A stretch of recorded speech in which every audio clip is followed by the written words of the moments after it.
Guys, good morning আর শুভ সকাল। আজকে ওয়েদারটা খুবই ভালো আছে আগের দিনের তুলনায়। আগের দিন খুব বৃষ্টি হয়েছিল, আপনাদের দেখেছিলাম। বড় মাকে প্রণাম করে নিলাম সকালে উঠে। দিয়ে বাবা বলছিল যে টালির ওপরে ওঠ, বাস লাগিয়ে দিয়েছে।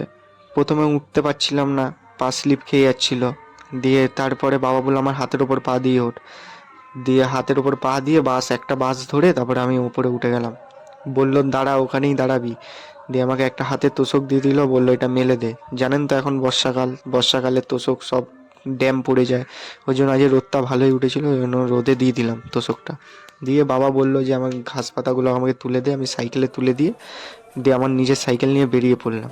বেরোনোর সময় দেখছি আমাদের বাড়ির যে ছোট পাখিটা রয়েছে ও বাইরে ঘোরাফেরা করছে। দিয়ে ওকে আমি টাটা দিয়ে বেরিয়ে পড়লাম।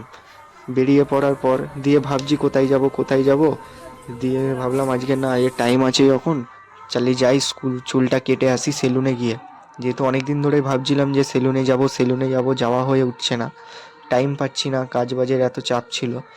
তাই জন্য আজকে ভাবলাম চুলটা কেটে আসি সেলুনে গিয়ে। দিয়ে সামনেই বাবা লোকনাথের মন্দির, লোকনাথকে প্রণাম করে বেরিয়ে যাব সেলুনের দিকে। সেলুন বেশি দূর নাই, সামনেই সেলুন। আমার বাড়ি থেকে 1 মিনিট লাগে সেলুন যেতে।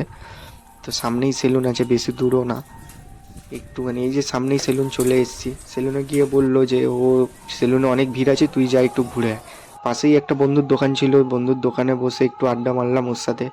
চারপাশের পরিবেশটা একটুখানি ভিডিও করলাম, দেখলাম যে না, খুবই ভালো লাগছে। বর্ষাকালের মেঘ তো খুবই সুন্দর লাগে দেখতে।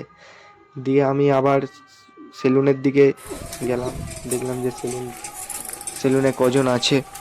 সেলুন দেখলাম যে ফাঁকা হয়ে গেছে।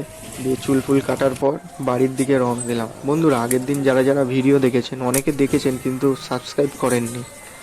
তো বন্ধুরা, নতুন চ্যানেল, একটু সাবস্ক্রাইব করে দেবেন বন্ধুরা। দেখা হচ্ছে নেক্সট ভিডিওতে।